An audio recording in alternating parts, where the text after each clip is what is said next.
Okay. When we're in. Because I couldn't do a countdown because they would have been able to hear. Anyway. What's up, guys? My name is Owen. Welcome back to Chronicle. This is the home where a bunch of my favourite people and I will get together and tell some awesome stories and hopefully take you guys along for the ride with us. On today's episode, we're going to be playing Dungeons & Dragons 5th edition. I just slurred my words. Dungeons & Dragons 5th edition. Yeah, I'm having a bad time. So if you don't know what that is by now, it's about time you get to know. If you'd like to catch up, we're returning to our world of Cthulhu that we created and have been playing in for 18 episodes now. So if you'd like to catch up on anything that you might have missed, please go and do so at the links in the description below. We have a YouTube channel where all of our archived videos are there. You can also see some of our archived one-shots. So we've got Xander's will be up going up soon. I'm having a stroke, a crisis.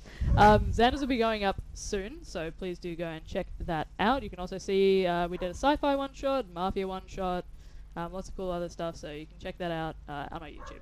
We would appreciate it. Just as a quick recap, because we had the one-shot last week, I don't know what's happening to me. Bad things are happening. Our adventuring party just exited the Chronicle. Oh, yeah, you can see it. Yeah. What happened in our last session? So we just exited the Chronicle after you guys were investigating for several days. You guys found out some of the kidnappings that were occurring in the nearby city of Dount. You guys have just exited. You've gone to the inn to spend your time there. And we're going to pick up with our prologue now. So. Damn dog! I don't know if it's picking up on the mics or not. It probably won't, honestly. It's Yeah, but we just have to do it. Yeah, just ignore it. It's distracting. If you hear barking, But yeah. you're not hearing things. Well, you are hearing things. You're hearing barking. Yeah. I'm trying to mess with the people. This has man. been a messy introduction. Nah, it's pretty low. Let's get into the prologue now. So, sheets of torrential rain descend from the sky, sliding off the edge of the sleek, plum-coloured shingles surrounding a colossal glass dome positioned in the centre of a roof. It falls and falls. Heavy droplets splatter against the glass panes, encompassing the entirety of the circular chamber and its vaulted, ornate glass ceiling, creating stark patterns against the otherwise spotless surface. Eventually, it is swallowed entirely by the void of thick fog that stretches on and on, blanketing the land below. It disappears soundlessly, lost to sight and time. Silhouetted by a backdrop of endless, jagged, snow-capped peaks, and the faint impression of dense, lush forests thousands of meters below, a series of towers rises from within an urban centre that sprawls along the side of a mountain range, interconnected by a series of bridges and covered walkways, protecting its citizens from the certain death of a perilous 1,000-metre drop to the earth below. The faint flicker of torchlight and fires burning from the hearths within the safe confines of these mountain abodes is visible through the fog, and the winds crest over the dawn veil to batter banners and tapestries from side to side. From high above the slumbering city, a figure stares intently at the sleek, rich mahogany of an ornate desk, embellished with gold and impressions of moons and constellations that crawl and shift in phases up and down the lakes and across its front. Atop the desk, a wooden hexagonal board has a series of intricately carved ivory figures arranged around a central circle, or pit. On each side of the board, the figures themselves move as if by magic across a checkerboard of gold and deep purple hexagonal cells. Only one set of the figures is manipulated by the hand of the figure that sits at its table. Below the desk, currently hosting a game of Shepherd, a series of interlocking discs and gears shift and whir on the floor, gyrating as they mirror the enormous golden bands of the astrolabe that rotates around its exterior. Through the windows surrounding the observation deck, these enormous bands of gold rotate around the glass ceiling, drawn up and down by gravity and the magic that thrums throughout the air. Sigils and runes line the bands, with some lit up and gently pulsing, whilst others remain dark and indistinguishable in the torrent of rainwater that blasts their exterior, harmlessly bouncing off as if repelled by the magic of these bands itself. A large cursor shifts slowly from where it is mounted on the colossal pivoting alidade of the astrolabe, the royal purple of its magical sigils acting as a sight line for the constellations above. Along the floor, the rotating discs mimic the patterns of the constellations, a faint purple sight line rotating on a much smaller alidade that mimics the position of the Urian star above. As the storm rages on outside, the battle continues in the game of Shepherd. A small spherical astrolabe rests on the surface of the table, just next to the game itself, and a small hourglass that gently tracks time. Time itself seems to move slowly, each quadrant on the board dwindling, as its figures brutally hack each other's heads off and skewer one another on the points of their swords. Small pellets fly from the blunderbusses and hand cannons of some of the enchanted figures, whilst arrows impale their foes between the eyes. Eventually, only 3 pieces remain. The figure huffs out a sigh, holding their hand above their small figure of a hunter that closes in on the last remaining shepherd, backed into a corner against the central pit. Finally, it raises its axe, whilst the shepherd clutches its hook to its chest, fear in its eyes. It cleaves the helpless shepherd in two, splitting them from their skull to their navel and kicking the body into the pit below. The hunter turns, head bowed and hands crossed atop the base of the axe it leans on. The figure smiles, a chuckle leaving their lips as they raise their own head to gaze out into the void beyond the tops of mountains.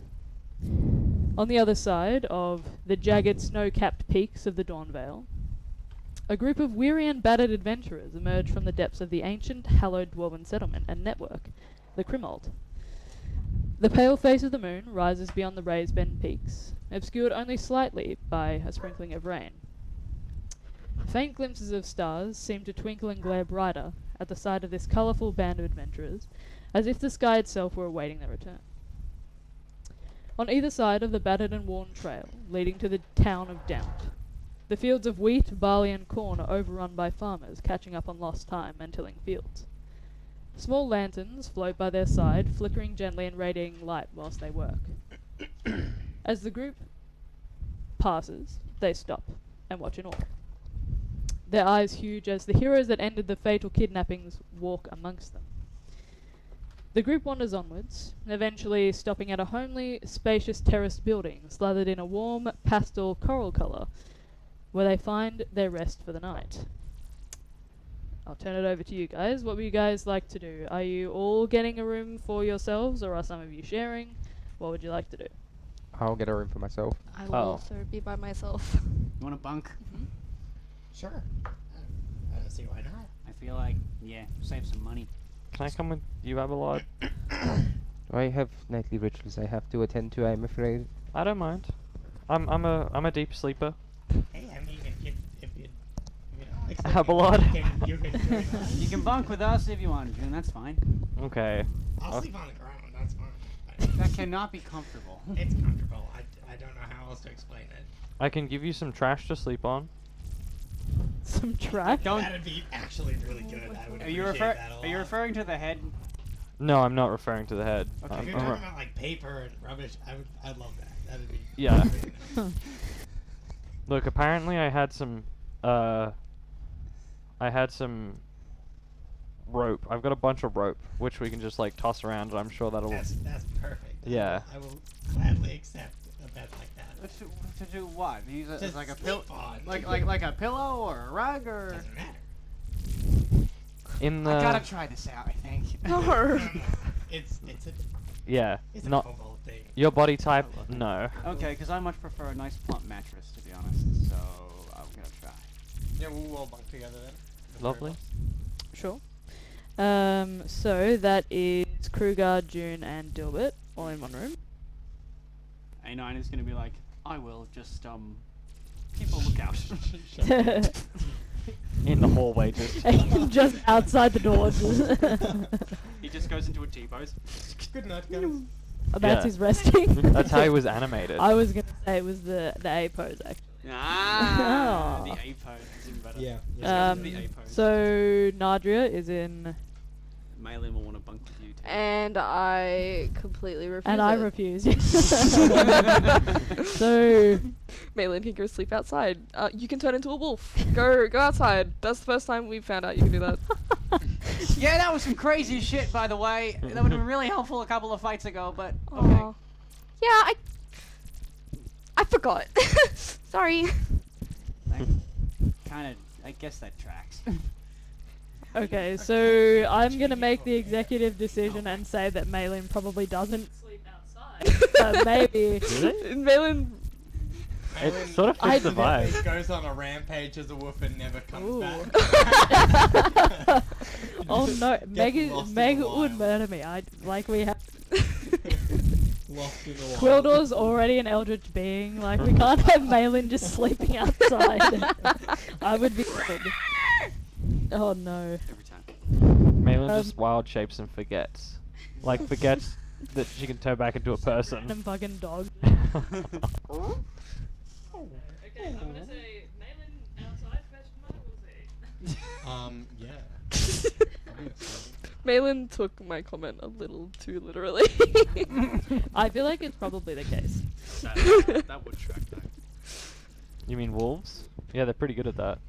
Yep, they are.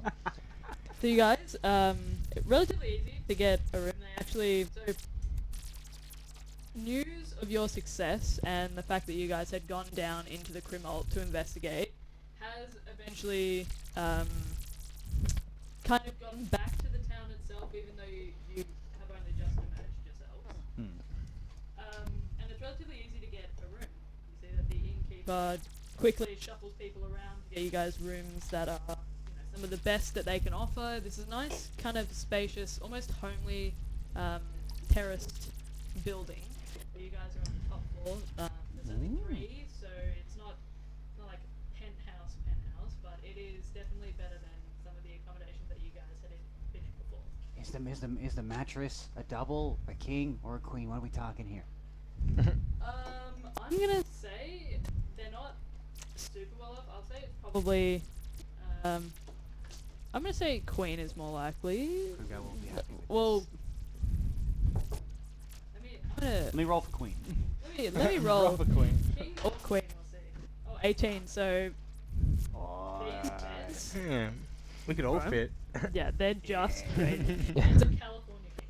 Oh, just like his bed at home.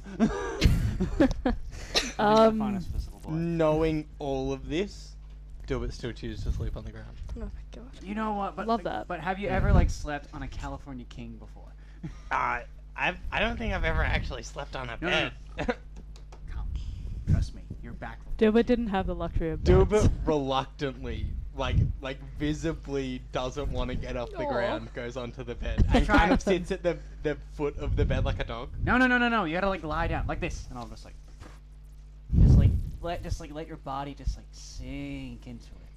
Ah. Dilbert lays on his back but doesn't know what to do with his tail. So Oh, he's yeah, kind I of guess- uncomfortable. I guess lying like is- kind of like going like this on the bed. Just so stiff. On your Yeah. side, on your side. Oh no, try your stomach. Sometimes people are comfier like that. Dilbert lies on his stomach, but his face is like this. Yeah, I'm not sure lying on your Yeah, stomach, yeah. like the massive. I mean, like, dogs do that. They've got the massive snouts. If it's like, yeah, they do. Is Dilbert a dog confirmed? I mean, closer to a dog than a human. Dilbert eventually finds a place to be comfortable on the bed, and Okay. kind of just passes out. Kind of curled up at the bottom. Yeah. Classic. Moves to the foot of the bed anyway. Yeah. I just want to say, guys, we kicked ass. That was very scary, but we all worked really well. Did you see Nadria like blow up 2 of those blood monsters? That was cool. It was. I didn't know she could do that. Did you see Maylin? Turn into a freaking wolf? What the fuck was that? I didn't know. Like that's some weird magic, right? Like She people could turn into a kobold. Maybe she's a werewolf. It's so true. We'll have to ask. We'll ask her in the morning. I'm too tired now. I mean, like, wait, was it a full moon last night? I don't even remember. We were underground for so long. I don't think we would have any way to tell. But it must have been. That's why she turned into a wolf. I thought they were bigger and scarier, though. I mean, I don't know. I've never met a werewolf in my life. I've only ever read them in fairy tales. But they seem like, grrr. What's a fairy tale? Gilbert can't read. You have to remember. Yeah. There are a section of short stories published by Fairy Tale Inc. Give an actual definition. Yeah, No. Oh, okay. it's like what's that? It's like the penguin books. The like Penguin that. Collection. Yeah, but instead of a penguin, it's a fairy. Because fairy tales. So true. Tales by fairies. So true. It's an actual. I don't publishing deserve company this. Oh no. Okay, that concludes the nighttime discussion. It's just like when you're on school camp or something. Yeah, and yeah, like, yeah. just, like, And sitting then on- June's like, shut up. I just Are keep you rambling awake? about like how cool the adventure was until like I hear him snoring and I'm like, okay, I'll go to bed. You okay? I've lost my phone. I'm gonna call Oh it. no. I'm already calling it. Ooh. I need it for a verification code, but we'll be fine for now. I might For just now. be in the vicinity if that's okay. Yeah, Do sure. you like Thank have you. Find My Phone? or No. anything? No. Well, it It's would here tell you that it's somewhere. home, Yeah, exactly. or like whatever it's supposed to be. Well, see, I mean, I have my Apple Watch is like, you have left your phone behind. If Oh, I left it behind, mine I'm d- like, oh shit, okay. I feel like the Apple Watch is only ever useful for pinging things. Yeah, If that, you that, lose that it. ping feature is Yeah. a lifesaver. Yeah. Good. Good Okay. night, June. So Mm. the three of you Goodnight. I love you. fall asleep relatively easy. Nadria, Abelard, is there anything you guys would like to do? Commune with Laurent. It's been a long time coming. I figured. What do you do to commune with Laurent? Do you just close your Oh, eyes? I and write think? incense and go into normal prayer like I normally would. Sure. As you sit and focus on the comforting presence of the god of the moon, eventually you find yourself almost slingshot, this kind of tugging behind the back of your belly button kind of slingshots you into this almost cosmic room or void. There's no walls or visible ceiling. As you look above you, all you can see are just an endless array of stars. See various constellations. The dog. You can see various constellations. You can see that there's a faint outline of the moon making a passage. So you can see the moon itself. There are two moons present, one of which is cycling through its phases. The other one, the smaller kind of golden hue of it, is actually just a full moon, almost like the eclipses, as they pass across the Urian star. Eventually, after you're looking around at this kind of endless void of... It's fine. Don't worry about It's it. not important? Okay. You see this kind of endless void of stars. Eventually, materializing almost as if coming from the stars itself, you can see Luron in his full form, so including the kind of stars and meteors that zip across his skin. He's still humanoid shaped, however, he's not disguising himself as if he usually would to make you feel more at ease. He definitely seems as if he is that kind of divine presence that he was the first time you laid eyes on him in the clearing. Do you say anything to him? He's not speaking at the moment. I'll just go, my lord. You bow? Yeah. Sure. Lord. He inclines his head. Abelard, it's been a long time. Yeah, sorry about that. We got caught up into Crimald. Apparently it was like 2.5 days. Anyway, I have done, I've discovered a lot. So I've heard. You've heard already? Well, let's say that I have a certain connection to all of my children, and I know when you're in distress, and it's been pinging a bit more than usual, let's say. Like, look at these like wounds at me. I'm like, thumbs up. Just like, but yes. So He actually reaches out and kind of holds a hand on your shoulder. And any scars that you have visible on your skin, you watch as they kind of recede back into almost perfect condition. There's no blemishes or marks marring your skin. The actual weight of his hand is heavy. So you can tell that he's not trying to kind of crush you into the ground, but you definitely feel this huge mitt. He's about 7 foot, 7.5 feet, somewhere in between there, and definitely kind of towers over you. Yeah. But immediately there's a cool wash of relief, and then almost searing warmth as if you're sitting in front of a fire as the marks kind of recede on your skin. Thank you, my lord. But on to more depressing matters, I'm afraid. So, Zushtar tube that we found is actually a point of Axum, and do you want it? Because I don't know what to do with it. Oh shit. You want to see kind of gazes into the distance for a moment. Do you know if it's been broken? It started glowing when we were in the Crimalt. I don't know what that means. It looks fine. It glows. My current idea is just to bury it somewhere and hope nobody ever finds it again. I would advise against burying it. You never know who has a certain connection that might lead them to a point of Axon. If it's still reacting, it means that it is operational. What you would want to do is... Well, there are several schools of thought. If you were to break it in the correct way, you might be able to sever the connection to the extra planar. I believe in this case it is Vogue. He pauses and just stares for a second. So, in the Crimalt, Volg's resting place, did you happen to stumble upon any puzzles? There were a few puzzles. There was one that it started glowing in, and then we left that room alone. A wise move. So we did that. There was also a figure. He was really shadowy. I think he may be responsible. He seemed kind of aloof when I brought up me being dragged to this plane. This figure wants to destroy points of Axum, but I don't think they directly want to release the nameless fuse. They more just like, if it happens, it happens. So... Did you receive any information on who this figure was? Lord of Green. The Cringe Lord. Echoes in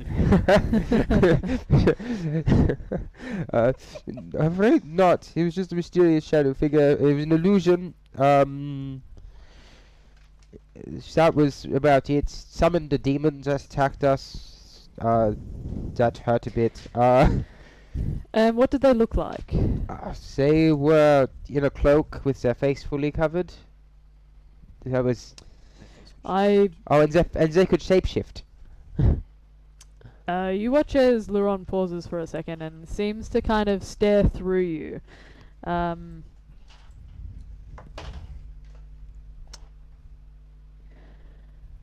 Although it is a vague description of this individual, based on the fact that there is some sort of shape-shifting involved, I have some concerns that it might be... Well, have you ever heard of the Wanderer? No. Have I? You can roll a history check to see. History check. Cool. Oh my god, the light! My eyes! History. Oh. See the players. Is it history or religion or just history? Yeah, you can do either. I would say... Oh, never mind. Same bonus either way. Okay. Proficient in both. That is What 9. are you rolling? Are you rolling history or religion? History. History, okay. That's a 9. With a 9, I will say you've heard the name, the Wanderer, before. Generally as a folk tale, though nothing is kind of coming to mind as to what the Wanderer, or who the Wanderer might be. So you have heard of them, but you're not sure why. The name sounds familiar, but I'm afraid I'm not too sure. Well, essentially, the Wanderer is a Well, for many of the material plane's denizens, they believe that the Wanderer is merely a figment of their imagination, a mysterious figure designed to inhabit folklore and tales. However, that is usually the way that us as the divine would like to keep things, if you understand what I mean. Essentially, the Wanderer is an individual that is able to change form at will into any individual so long as they are able to see them or clearly make an impression of their person. So, theoretically, if you were able to describe the individual that you wish for them to change into well enough, they would be able to interpret it as they see fit and perhaps assume that form. Usually, the Wanderer is known to... Well, they were once praised for their talents as an illusionist and were utilized by the Prime Pantheon and my brothers and sisters for certain espionage cases and other, let's say, missions that we would send our... Just an itchy nose. That was Oh, all the okay. face was. Sorry. certain missions that we might send our favored on. For the most part, this was a good arrangement for us, and one that benefited all as far as we could see. However, they were eventually swayed to infiltrate peace organizations, pillage villages, and raise the ancient sacred city of Lundosa in a sort of act of vengeance after being denied entry into the Prime Pantheon itself. We believe that they were swayed by Ilmars the Insane to use their powers for their own benefit. However, Ilmars is currently, we think, or at least I had thought so, dead, pulled apart into 1,000,000 pieces. Though I'm sure you know that the divine never truly leave us so long as there is a individual that might worship them or keep them alive in spirit and name. So it is possible, I suppose, that Ilmars might not be as dead as we once thought, which is obviously a concern.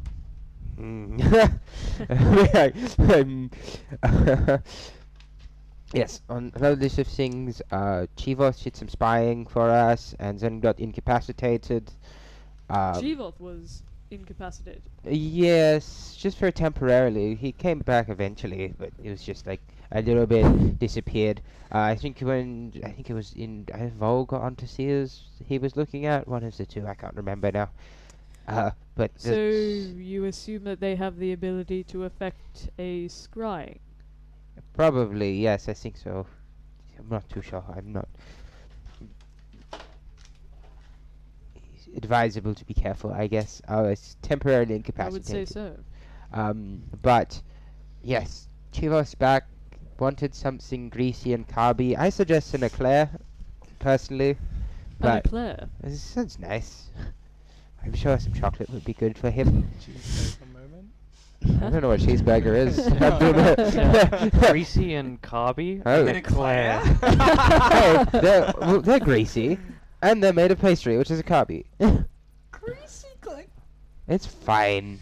That's what came to my mind. I'm like, that somewhat fits my character's themes. How does Abelard know what an eclair is, but not a fucking cheeseburger? Because I come from a place heavily inspired by Spain and France, and not by America. They only eat eclairs. Yeah. No meat. Croissants, baguettes, strange space camels. Sandwiches. Space. Well, like no sandwiches. Sandwiches. I mean, they're sandwiches, but they're not. They're not They're- carby they're- or greasy. They're They're, but they're on greasy. rye bread, they're not on white bread. Ah. eclair is what came to Traditional mind. I was like, yeah, I'll say an eclair. Fuck it. Sure. I was just like, it's probably nice. I'm not sure if that will quite scratch itch. I hear murmured discontent. But yeah, Any kind of pastry would do. What else? There was a lot of puzzles in there. Something. Let me see. I'm just having a look to see what Like- else. Help us with puzzles, please. Well, I'm busy. I'm busy Please. going through like all my notes. Can I ask? Could Avalon have called on I forgot. Iran? Or on at any point during the puzzles to help? Technically. It's not quite the same as Chivo, I think. Like the way I've. There's not an immediate Different? connection. You would have to Okay. pray, or Yep. you'd have to form a connection first with Lauron to be able to call him to you at least. So technically, when you commune with a god, that's when you can speak to them. But Yeah. Chivoth is kind of inhabiting Nadria's mind in a way. Mm. So it's not. They have a telepathic connection Yeah. to their god. Though you have telepathic abilities, it's Yeah, it's not the same. But, the way I've interpreted it is in sacred spaces and in like the and during the evening, I can do it. Or if Luron were to come Yeah. to you first. Okay. Also, Luron's probably got shit to do, whereas Chivoth is just like sitting He's in a just room. chilling in a pocket Playing dimension. trumpets and Yeah. and shit. Yeah. Lauron's got like a shitload of worshippers to worry about, and whereas Chief's just like, hey friend, Chivoth's like, I'm I here think to I'm annoy Like, you and only you. I need something to do. Yeah, I think I'm gonna pick up the harmonica today. What do you reckon? Crocheting. Aw. Have you ever heard the cello before? I used to play the cello, fun fact. Me too. That's cool. I Yeah. used to also play the double bass. I went cello, then double bass. Nice. And then drums. Sick. I went cello to flute, then to drums. Ah. So I just middle played the instrument was flute. weird. Yeah, what flute? I went from And now you're trumpet like to accordion my voice vampires. and nothing. I went from my voice to flute. shower singing. Yes. They put Connor on like the big stage in school, and they The were cymbals. I did play bongo. Cymbals are hard. I did play used to bongo play them. drums in front of 3,000 people once. That was cool. Nice. You just have to They get the they weren't timing consenting. dead on. They just ran onto stage. You're not half wrong. Not that I don't love this sidetrack. That's- Tangent. Anyway, some thought just crossed my mind. If so, you mentioned Ilma may not truly be killed, so he may come back. Would a good way to do that be causing as much chaos as humanly possible? By, say, breaking all of the points of Axom and unleashing Nameless View back onto the world?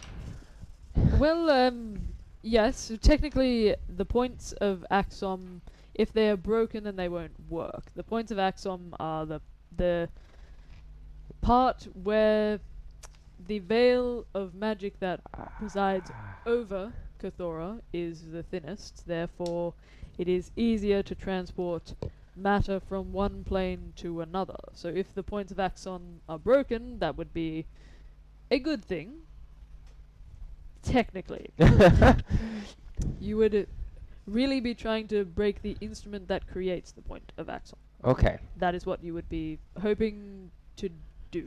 So, but in the same hypothetical, if the Nameless Few were released to cause a shit ton of chaos, would that cause Ilmar to return? Because it would be. Well, Ilmar's had some friends, I would assume, in the Nameless Few. So I would say they would probably be helping the Wanderer to complete their aims if it is in fact to resurrect Ilmar's. Okay. So, still, how about I'm just going to rule bad idea to release Nameless Few unless maybe Chivoth? Still unsure. Well, I think that would be a judgment call from you and your party. I am still undecided as well. I obviously have great affection for Chivoth, but I cannot ignore the actions that were taken by him. Is there a way that we could, I don't know, like a parole system where he can be kind of released temporarily depending on behavior out in the world without him knowing? So if we were to let Chivoth go, would there be a way to easily put him back if he starts doing naughty things? Well, sealing an individual in a pocket dimension is quite a challenge, especially if they are unwilling to go, and I think we can safely assume that Chivoth would be unwilling to enter a pocket dimension once free. However, there is the possibility that we talk to Diastera, and perhaps we can limit Chivos' magic or abilities if he were to be released. So that could be good. So it's like you're free and you get everything back if you behave good, but we don't tell him he can behave good. We just expect him to do it, and if he doesn't get it back. Well, I think that would be an interesting proposition. I would have to run it past Kazma and Keel, but it is definitely an interesting thought. Shiva doesn't seem super fond of the nameless few. At least not the. No, I don't Not- imagine. I don't imagine he is. Chief wants out. Get the shit out of me. The dog jumped on the window for anyone who didn't know, because the cameras are all facing away. But Well, yes. if you would like me to, I can inquire to see if this is perhaps it might be a helpful thing, I suppose. That could be good, because he is helping, but I cannot, And you know. how has he helped? Well, he gave us a lot of good information about. About the Nameless Few? Yes, about Nameless Few, the general shenanigans that was happening. He helped out by trying to look in around to see and stuff before getting Of course, concussed. incapacitated. Yeah. So, I mean, he's trying to help. He Well, could that be is a helpful. good sign. He could be helpful if they were to be all released, except him, I imagine. Also, they might release him. They didn't really specify which points of action on the break. Also, back to the points of action. What am I meant to do with the Zushta tube? Well, you could. So, the Zushtar tube, as you call it, is an instrument meant to wield the point of axon, which is the thinnest part of the veil. So theoretically, you would want to disable or break the connection from the Zushtar tube to whichever plane it is attempting to draw matter from through a point of axon. Okay, so. It's essentially a conduit. Okay. I'm trying to think of ways that I could do it. Everyone's like, oh, that makes sense. Yeah. Brian's like, conduit. I think saying everyone was a stretch. Yeah. Do you guys, are you still confused? My brain's just. No, that makes more sense than. I What I meant was- more a, sense than it used to. a key to a door kind of vibe. Yeah. Okay, yeah, that makes sense. You gotta play it really simple times. Small words, good. Conduit, too big. Hey, guys. My nerds, this guy angry. They're not like he was very enraged. Like, come on. It's like the starter reader books. It's like James had a car. Bad guy go grr. Exactly. Hat was on the mat. You know? Yeah, literally. Wow. Okay, just out of Luron for a second. Essentially, it is so the point of axon is the point where you would want to. It's like a portal, like where you would want to take matter from, say, Malayor, and bring it to the material plane. The way that you do that is by opening the point of axon with the use of a Zushtar tube. Okay. So, what you're, I'm assuming, I'm not just gonna make an assumption here. You're not wanting to utilize bringing matter from one plane to another. You would want to sever the connection that the Zushtar tube has to the portal. Therefore, you would want to break it or create a new connection elsewhere, for example, or you'd want to kind of shift it away from Malayo to somewhere else. Okay. Makes sense? Yeah, we want to break Yes, the no. yeah, we want to Yeah. break we want to break the connection. Yes. We don't want to actually break the damn thing because You could. that still sounds like a bad idea. I was going to explain that to you as Luron. So we'll go back and This was helpful. Uh, though. Okay. was Thank that you. did that Yeah. make Yes. sense? Yes. Do you guys have any questions that you'd like to ask me? No, I'm okay. Okay. Well, theoretically, what you would want to do is sever the connection. If we were to bring Chivoth back to this plane, perhaps we could divert the connection from whichever plane the Zushtar tube is attempting to draw from, to Chivoth's pocket dimension. However, that can be, as you would assume, quite a tricky process and one that is prone to going wrong in a lot of ways. And obviously, unless you are experienced with wielding a Zushtar tube or a experienced sorcerer or magician of some kind, it might not be advisable to attempt it without supervision, because it could very easily go wrong. Mm. Yes. If we were to just immerse it in acid, if the portal were to open there, nothing could emerge because it's full of acid, right? No, because the point of Axon would have to be in the Okay, acid. wait. Also, like, wouldn't the mega gods probably be fine with acid? Like, of all the things that would survive a pit of acid, mega gods probably could just be like, oh, I already had my bath today. This is nothing.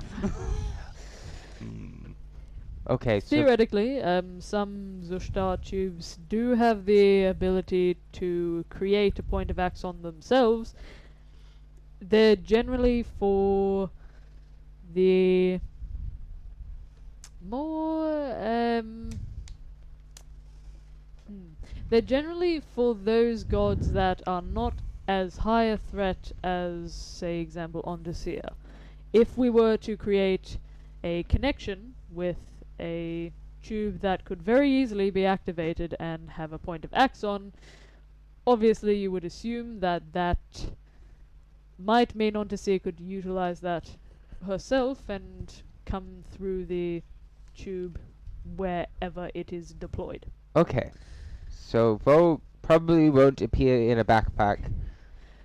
Most likely no. Are you keeping it in a backpack? Currently, yes. We don't quite know what to do with it. We're just I wrapping see. it in clothes and putting it in a backpack and leaving it. A9's just like while on the A pose, there's a shot of tube just like there. everyone can see it that walks past. It's just out of the top of the bag. We're just like, Don't ask questions. Well, as long as the backpack is in the possession of a trustworthy source, and it is impossible to steal it from the backpack, you should be okay. Do you have a better way to store it? Kind of thinks for a second. I suppose you could try a, believe you call them bag of holdings. Ooh, I was just checking. where would I get one of those? I would assume a magic store of sorts, an alchemist, some sort of individual that is skilled in creating magical artifacts. Okay. That could be, okay, maybe that's a good idea. Okay. I unfortunately am unable to bestow one upon you at this point, and kind of spreads his hands around. I am not currently in possession of a mortal body. I like cock It's a very long story. Oh, It kind of just pauses and have just you also stares at been you. investigating things? You could say that. Ah. Just divine godly business. I will kind of just Insight very check. sure. Because Lachlan thinks he knows what's happening with that body. Abelard You gonna try and insight a god? Abelard rolled a 13. Abelard is just like, Yes, my lord. It's hard to glean. You don't think that he's necessary. Like he hasn't lied to you. He is doing godly business, but he's just not being very forthcoming about what it is. It's I don't know. You got a 13, yeah. Is it a new prince? huh? Is it a prince to the moonplane? Or princess, you know, either works. You're not sure. I'll say with the 13. You don't think it's anything that he's doing that's nefarious or anything. He's not Okay. like just suddenly swapped sides. The nameless few. You gather that it is based on what you told him last time about trying to investigate where you were from. You think perhaps, Okay. or like, let me put it this way. obviously, you knew that the last time you had left, there were oddities that were appearing in the Lorothian wastes. Ah. You assume that it might be connected to the fact that you were pulled through to Okay. this plane, as well as the oddities that are appearing in the wastes. Okay.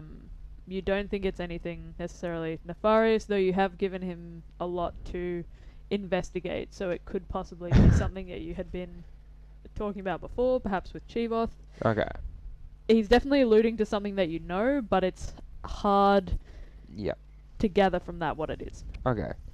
Whatever you think is best, my lord. Well, unfortunately, there are other individuals involved, so I am not able to tell you just yet. Though I'm hoping when we have some more information, I will be able to share with you So what it is that I'm investigating at this point. Just nod.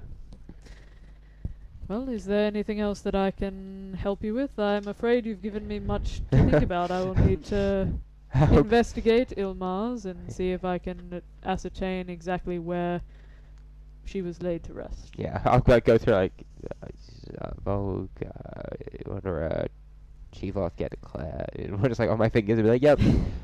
No, that's all. Well, thank God. Could anything else go wrong? Well, Probably shouldn't say that, actually. I'm now that you've mentioned, I'm probably gonna go grab Zuzushta tube, so it is not currently out into the hallway. Just stops and looks at you, just out in the hallway. You Well, kept a magical artifact in the hallway. Well, I mean, the robot had it. He's good. It's in the hallway. It's not even. It's not in a room. Well, this guy who has it is trustworthy. I'll go get it, I swear. Just kind of looks into the distance. You can just see an endless kind of expanse of swirling stars. So you mean to tell me that it is out in the hallway in a backpack? Is the person sleeping in the hallway? Technically, they don't sleep. They're always aware of what's going on. So they're always awake. They just can't actively check for things. They'll just see if anything So they is don't sleep, No. but they're not conscious. Yeah, kind of. I mean, they're conscious. They can perceive things, and they know what's going on around them. They're just resting. You watch as Luron just stares and stares, and then eventually those kind of silver eyes with kind of shooting stars going through them shift back towards you, pupilless, but you can see just kind of the age just on his face. I'd be like, I'm not quite exactly sure how the robot things go, but Robot? I don't know what exactly they're called. They robotics. They got the Horrorvox cores in them. They are Warforged. Oh, an Arkanoid. Yeah. Kind of just pauses for a second again, just stares at you. Well, I trust you, Abelard, and with trust means trusting your actions. I'm going to That go. you know what you're doing. I'm going to go bring the robot into my room. Please do.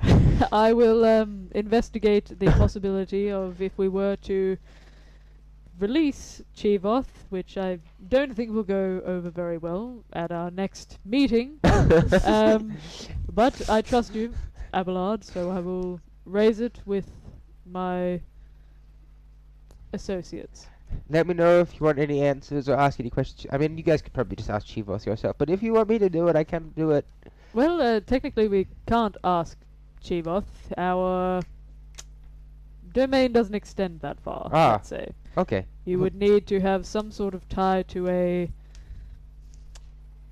material plane in order to speak with a being in an extraplanar Well, okay. I guess just dimension. give me a list of questions you need answered from him. I'm not exactly sure what to ask. You were also in contact with Chivoth? Well, you gave Oh, me yes, that that's one way. correct, yes. You gave me the one-way line, so he can't come in and My hijack age the is connection. showing. Also, Laurent said, "Thank God." Yeah. Very thank- self-centered. Thank me. You were just waiting for that, I know. I was. I lifted my hand. I was powering on, I was ignoring it. Very well. I'm afraid that this is where I will have to leave you to investigate the matters that you have raised, but Abelard, if you ever need to contact me, I will be as available as possible. I can't promise that I will have a body. This I assume we'll have to do. I apologize. That is fine. Thank you for your time as always, my lord. Of course. Thank you for your continued dedication and your investigation that you're currently conducting into many different things. It is very pleasing to see, and I'm very proud. I'll just bow. He inclines his head again, which you know is relatively unusual for a... You haven't met a lot of gods, but you have met some individuals that are divine.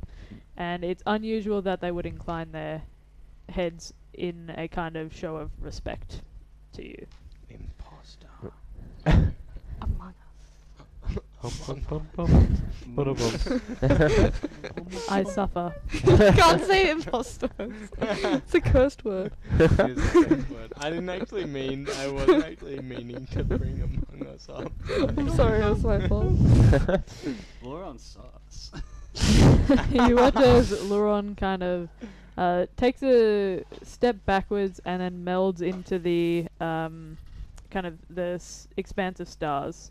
Kind of gives you a bit of a salute and then kind of I'll be like retreats out of tension.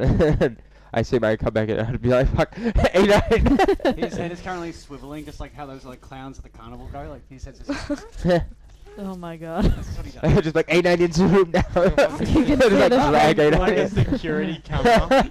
Yeah, that's even better. It's No, but actually with, Five like, Nights at Freddy's. Little balls of fluff, trying to like put it in like the clown game. Yep. A kid at the tavern's just like. And the Zush tattoos just kind of chilling, like the thing in the middle. It doesn't. Isn't there like a weird spinny? Yeah. Like thing, and it's just like kind of going like a magical artifact, and he's just like. A kid's trying to grab it, and it's like. At this stage, it's not whirring in the center, really. It's kind of gently shifting, but it's not as active as it was before when you guys were in the Grimald. It seems to have all but stopped. Yes? Your microphone's cutting in and out a little bit, but not too much trouble.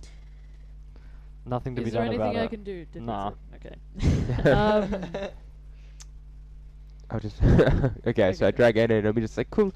Okay. Yeah, like, you need to hide that in the backpack. You cannot hold it. Oh right. It's Yeah. not. It's not whirly dirling as much. But, yeah, but we don't want people to know we have it, ideally. That's not my point actually. Just tucked it away. I'm going to go get some rest, and I'm going to go take a long rest now. Sure. At this point, is there anything you'd like to do, Nadia? Attempt to go to sleep, as long as Sure. I don't have anyone annoying me. I will say that, for once, Shivoth is actually relatively silent. You can hear kind of a faint clattering of what you think is some sort of either metal instrument or cymbals. But it eventually, it's more like it was an accidental thing. You don't think it was an intentional performance, let's say. Just hear a tambourine rolling down the. Oh like my oh, And then shortly after you can hear, "My apologies." And then that's it. Nice. Yeah, no, I'm not in the mood for talking at the moment. I'm kind of pissed off at a lot of things. Just Alright. like, ignore. Yep. At this point, June, you have settled in for the night. And as you eventually find yourself in a state of unconscious, kind of gently drifting, you feel as if that weightlessness just kind of snaps you forward. And you suddenly feel as if you're upright. Your eyes are still closed, you can't see anything around you, though you feel a sense as if you've been dropped somewhere. I would, keeping my eyes closed, I would like to stand up if I can. Sure. Easy enough to do. You kind of struggle with your eyes close slightly. It's not graceful by any means, but you do eventually push yourself first onto your hands, and you can feel that there is what seems to be some sort of cold stone beneath your hand. It almost feels like a tile. And eventually you hear your shoes squeak slightly as you stand, and easy enough to do, you assume you're upright. I attempt to open my eyes. Sure. You open your eyes, and I'd like you to give me a perception check, please. Yes. Wow. I'm gonna try. Okay, sorry I fucked with the buttons. That's okay. Perception is just there. That would be a 13. Okay. With a 13, as you open your eyes, you're hit with a almost the bright glare of sun, and it takes you a second. You feel a little bit lightheaded, and as you come to, and the kind of white that had covered your vision recedes, you find yourself in a large palatial space. Before you, you can see that there are marble tiles that go on for about 80 or so feet in front of you. Behind you, another 20. So all in all, the room itself is 100 feet. I'd do like a bird call, like a. I hope that's not It- horrible on the mic. It bounces off the walls and kind of echoes slightly in the space. Does anything react? Nothing reacts at this time. Okay. You can hear and see the gentle bubbling of water on either side of you. It's kind of a long expanse of a corridor, almost like an entry point, an atrium. On either so it's a rectangular room. Mm-hmm. You're currently positioned in the center of the room. Not this way, but kind of this way. You're in the center of the room on marble tiles. Yeah. So it's probably about a walkway of 50 feet. And then on the other side of this 50 feet of marble tile, you can see that there's a long expanse of water features. You can see that it's like almost like a river or a pond that kind of spans across the entirety of the room. So like a moat sort of thing, Yeah. almost. If I were to. Yeah. Okay. Kind of. There are fountains that kind of protrude from high walls. Mhm. You can see that the ceiling is probably about, I'd say, 150 feet. And it's got kind of a vault to it. I'd like to go across to the water. Sure. And June dips a finger into the water and puts it to their lips. Sure. It's cool, refreshing. Not like in the mouth, like Yeah, like a it sort feels of cool and refreshing on your lips. lovely, lovely. I put a little on my tongue. Sure. Tastes a little bit sweet, but other than that, seems just like water. I drink a little. It's just some sweet water. Sweet, sweet water. Sweet water. You can see as Awesome. you as you head over to this moat, Mm. you can see that there are small gold coins that have actually been shot into the water. They're kind of settled on the bottom. It's about, I'd say, 15 feet depth. Okay. Before you, as you're kind of facing the moat itself, see that there's kind of large stained glass windows in an arch that kind of bring in that light that had kind of splattered across the marble tiles and had first given you kind of that white vision as you had first come into focus. You can see that the water features themselves, now that you're a little bit closer, appear to be ram's heads. You can see that they have the water kind of protruding and appearing from their mouth itself. The Mhm. horns are ornate.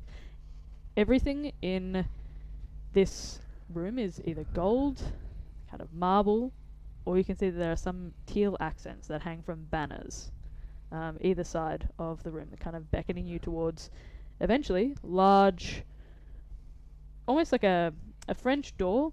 However, it's kind of, it doesn't reach the full 150 feet. I'd say it's probably about 110. I would like to reach into the moat before Mhm. I get there and pull out one coin and slip it in my back pocket. Okay.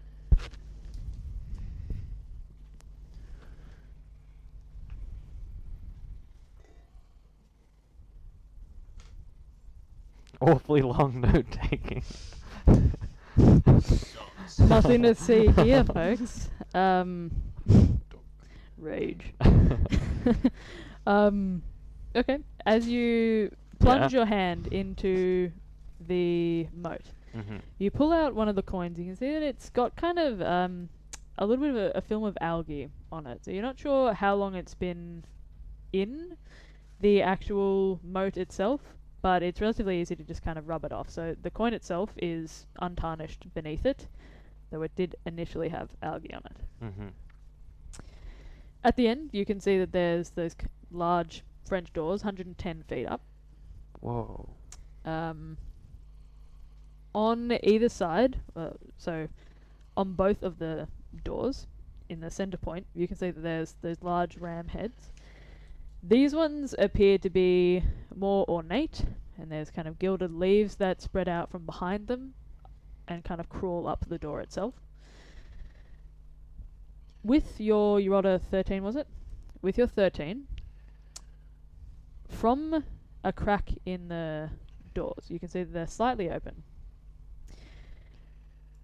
You smell, on the breeze that's kind of wafting towards you now, a scent that's unlike anything you've ever smelled before.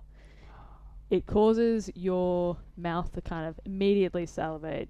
It is absolutely heavenly, and you feel yourself kind of being drawn towards that point. You don't hear anything other than the echo that you'd made, and if you were to walk towards it, Oh, I do. you With hear a hello, but like not really stopping. Like the hello is politeness at this point. you don't hear any response. All you can hear is your footsteps padding against this marble. Speed up a little bit. Sure. Are you entering a jog? Yeah, a light jog. Sure. As you jog towards it, you get closer and closer.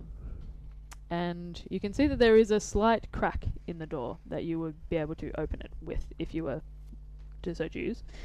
You can see, are you peering through? I put my eye to the door. Roll a perception check for me, please. 18 this time. 18. With an 18, you can see what appears to be an enormous buffet table. See that there are bowls kind of stacked high across the entirety of this probably about 60-foot table. So much food. It's large, probably about 30 feet across. You can see that there are almost like a picnic bench. There's kind of a long bench seat on either side. Nobody else appears to be in the room, though you can see that it's very hard to actually see the surface of the table itself. It's a dark kind of rich mahogany. And there's bowls and plates and platters just kind of covering every part of this surface. Well, no one's gonna notice like a bit of missing food. Like there's so much food here that no 10 people could eat all of this. I push my way into the room. Sure, the smell is overwhelming at this point. It's heady and almost like an aphrodisiac as you kind of step towards it and get closer. You can feel your mouth just salivating even more. You can hear your stomach beginning to rumble. This is unlike anything you've ever seen before if you were to go up to the table. Oh, absolutely. Unquestionably. Sure. You can see that there are places set. None of the plates seem to be touched. You can see that there are various fruits that kind of stacked high, some in pyramids, some are just kind of left in a bowl. See that there's a massive kind of rack of ribs ahead of you, kind of slathered with this nice glaze that kind of drips down. There's a massive roast that's kind of positioned. You can see the head of a pig is kind of just waiting with an apple in its mouth. Yeah. And the scent from the table, you can see the various pastries. Is there a head seat to the table? There is not. Oh. There's no... Not from your end. Is there one on the other end? Can I see the other end? You can see the other end. It's long, but there's so much food in between that it's hard to see the actual head of the table. You can't make out that there's a plate there or a seat. Okay. You would have to walk closer.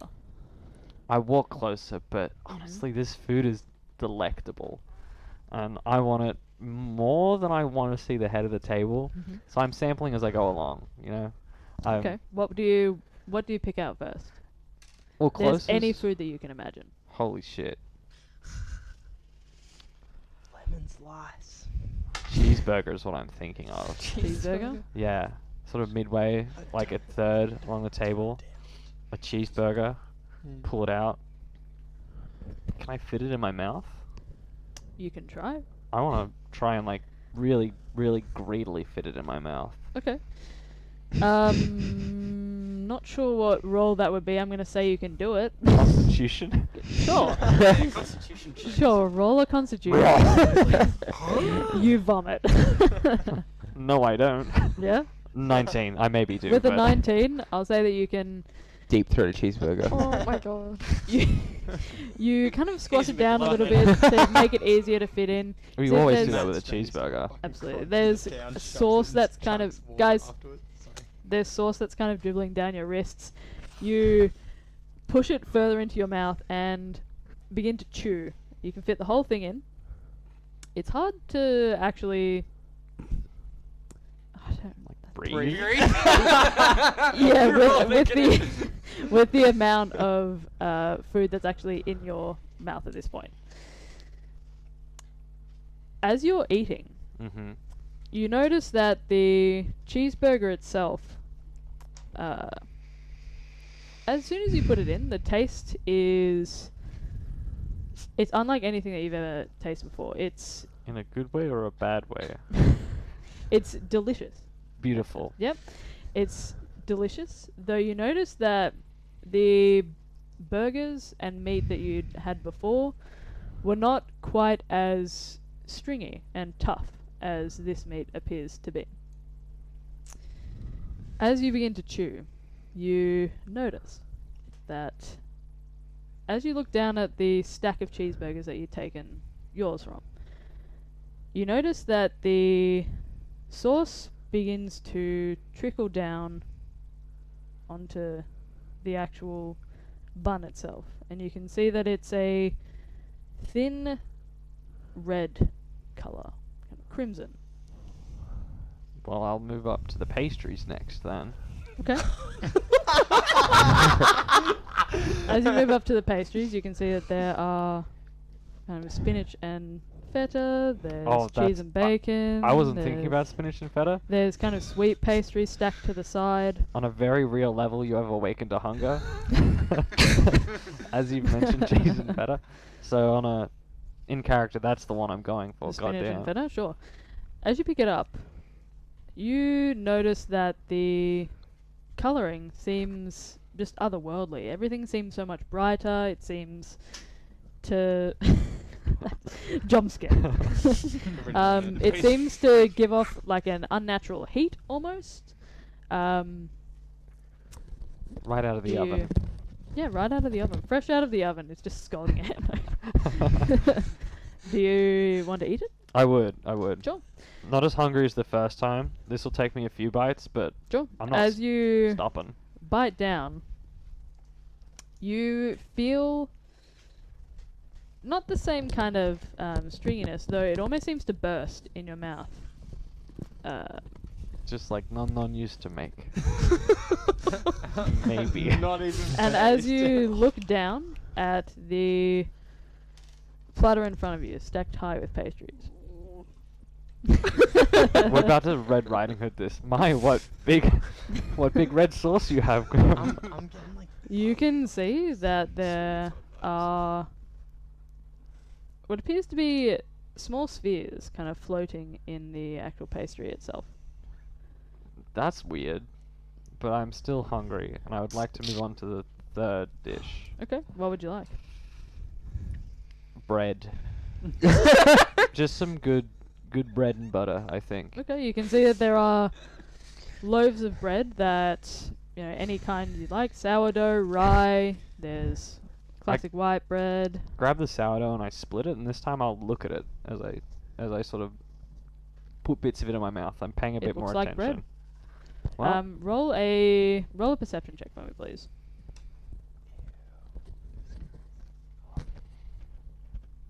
20, unnatural. A 20.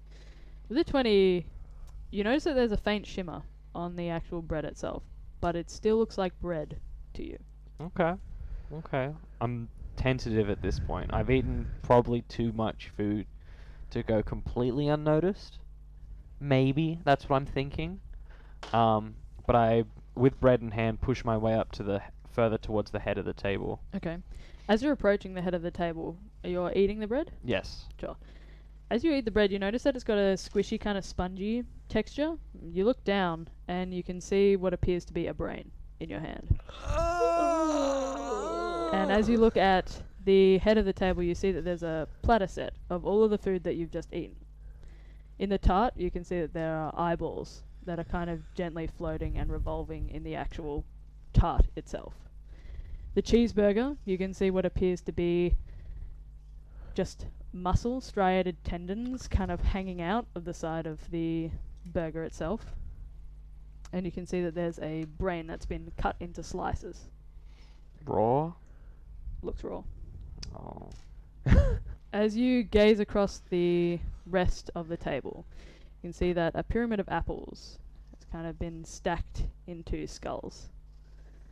You can see that next to that, the ribs are, you assume, a human rib cage. Oh. You can see that as you begin to kind of pull it out of your mouth, you can see that it is, what you've just ingested is a brain. Oh. In the pig's mouth, there's kind of a decaying, rotting corpse of the pig's head. You can see in its mouth is a beating human heart. It seems to just kind of and kind of spill out blood. Seems to kind of have a fountain of blood protruding from the top of its artery. I'm torn about this. Just torn. Everything that you'd put in your mouth tasted delicious, and the heavenly scent has kind of given way to the acrid, kind of sharp scent of rotting flesh now.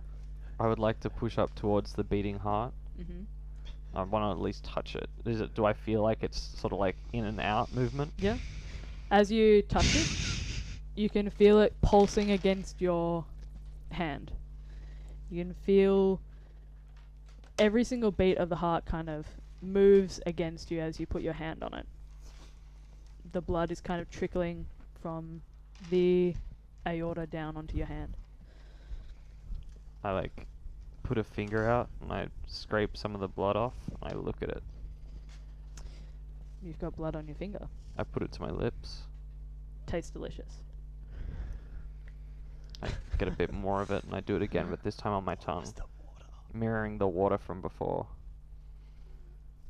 I get a bit and I sort of drink it, and cup it in a hand and sip it backwards. Tastes a little bit metallic at first, but it's not exactly unpleasant to you. I begin to put my mouth to one of the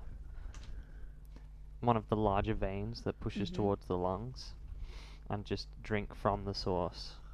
Okay. Very, not greedily, but definitely consistently. Mm-hmm. Okay. You begin to drink from the heart and you begin to drain it dry. There's not a whole lot of blood still contained in the ventricles, but as you begin to drain it, you suddenly begin to feel as if you're choking. Roll a constitution check for me, please. I look away from the heart a little shamefully. A check or shave? It's just this is just a check. Okay. 12. 12. With a 12, you feel it kind of bubbling up in your throat. And all of a sudden you feel it kind of begin to make you lightheaded again, like as you were when you first had, you think, come to this place. Mm-hmm. Eventually you feel kind of darkness, almost like a vignette closing in. And as suddenly as you had appeared in this place, you are snapped back. You shoot up in bed and you have a craving for... You see the heads across from you. that you've taken from the beasts, and you have a craving to just try it, to just take a bite out of what you've taken from the imps, the demons, the beetles. All you know is that you have a craving for just raw flesh. I I pull the sheet off and I tiptoe across in Okay. the night. Could I Roll roll? a stealth check for me, Yeah. please. I was gonna say. I What? thought you were. Wait, do we need it from I thought my perception? head's. Well, it would be like a passive perception. Yeah. Nat 20. Nat 20? Nat 20. Oh. Like- what- Like a wraith. Yeah. True. Like a wraith, you creep across the floor, dodging the boards that you noticed were squeaky before. As you kind of stick to the shadows, you feel the cloak kind of wrapping around you, just darkness swirling. What are you heading towards?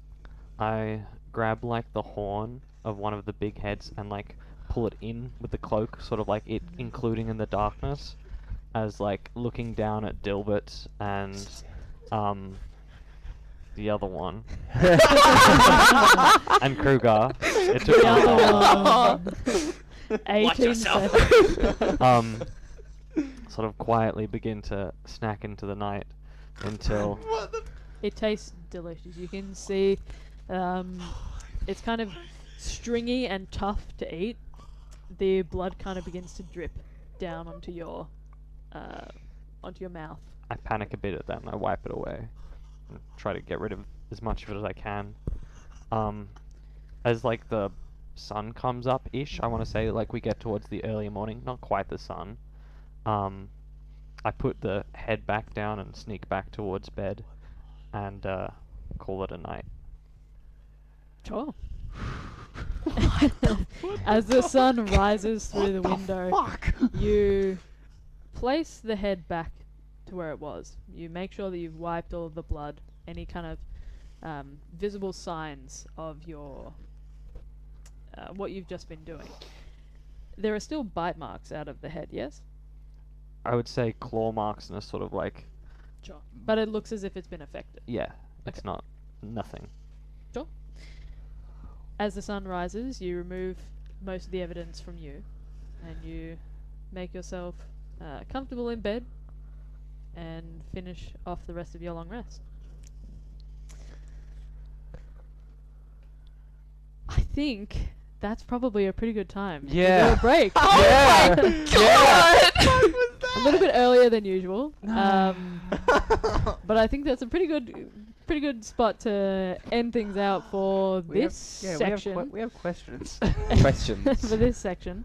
Thank you so much for joining us for this first part. We will return in just a little bit with the rest of our party, perhaps inquiring about June if they notice. So stick around for that. We will be back in just a second. Amazing. Heads up.